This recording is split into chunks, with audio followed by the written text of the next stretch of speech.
Welcome, friends, to the APUSH DIG, where we will build together a critical understanding of U.S. history through analyzing the processes of change. In studying history, we often use the term change and development synonymously. When we examine historical developments, really, we're looking at what is changing, how is changing, why is it changing, and what happens because of these changes. What will be the reactions? And these very reactions will create further change. Change is a constant. So in studying U.S. history, we are really analyzing this never-ending process of change. The example we're looking at right now are the development of the 13 British colonies along the Atlantic coast of North America. What we want to understand here are why historians have grouped these 13 colonies into three distinct regions. What we will see is that because of historical conditions, these different regions all developed differently. These conditions include climate, land, and natural resources. They also include the purpose of each colony's founding. They will also include social and cultural differences as well. Let's begin with the region we call the Southern colonies. The Southern region include the colonies of Virginia, Maryland, the two Carolinas, and Georgia. To make things a little more complicated, sometimes historians call the Virginia and Maryland colonies the Chesapeake colonies. So if you ever encounter that term, remember, it's still the Southern region. The purpose of these colonies was profit. Charter companies in England, with the blessing of the king, founded these colonies, all with the great hope of discovering mass riches. The British settlers hoped to find gold throughout the region. Instead, they found malaria, and land, of course, was not empty, but home to indigenous peoples. So rather than being extracted, wealth would have to be produced. The geography of this region is so key here. The southern colonies all enjoy long, hot growing seasons and wide stretches of fertile soil. All of this was perfect for producing commodities we call cash crops. The commodity that made the original Jamestown colony, founded in 1607, profitable, and which would later grow to be all of Virginia, was tobacco. The production of this commodity and others was based upon forms of coerced labor. First, Native Americans were enslaved.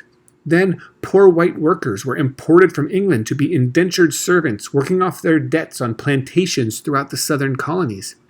Eventually, all of these colonies shifted away from a temporary system of indentured servitude and created a system of permanent and continuing enslavement of peoples stolen from Africa. The wealthiest planters owned slaves and the best lands, plantations that could stretch for hundreds and hundreds of acres.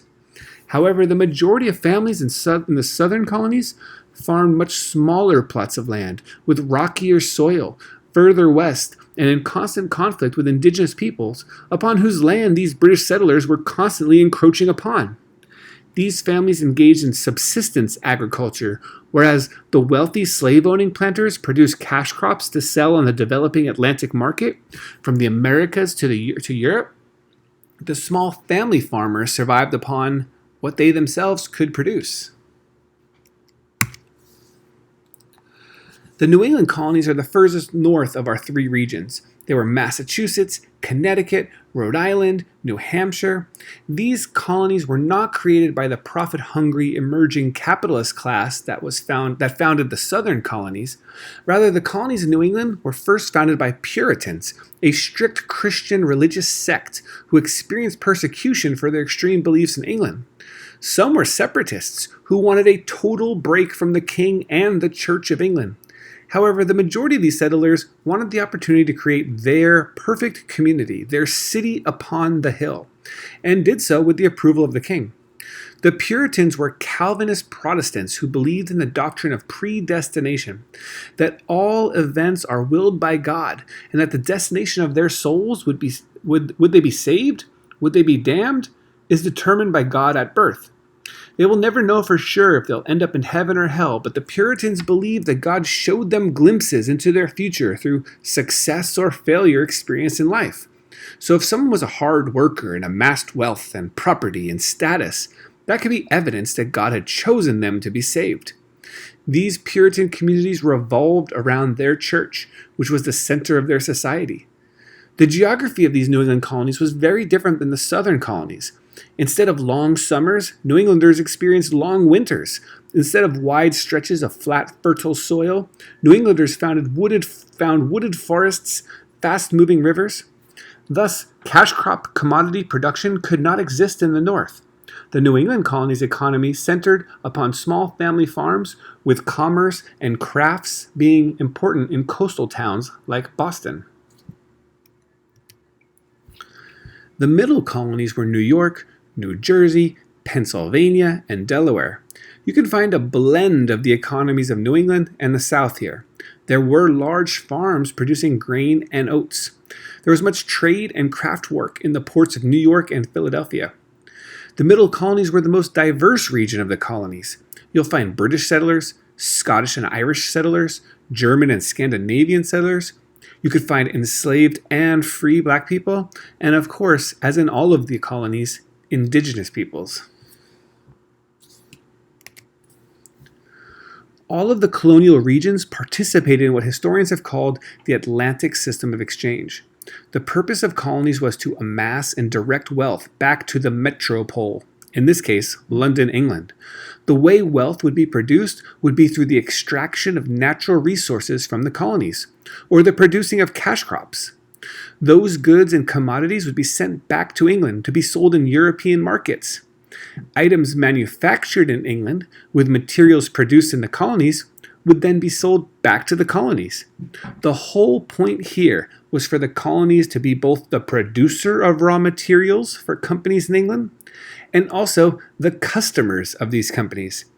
And of course, Africa is part of this system of exchange.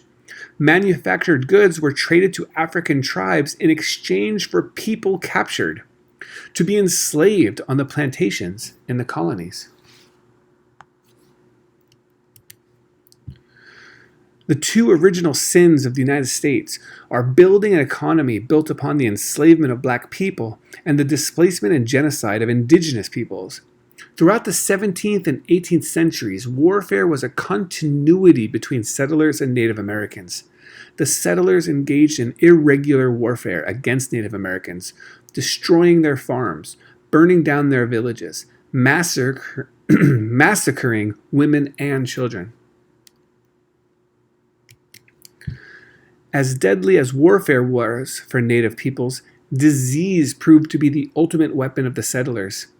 In studying how Europeans settled and conquered throughout all of North and South America, some biological historians believe that perhaps 90% of the original American population was decimated by diseases Europeans carried unknowingly.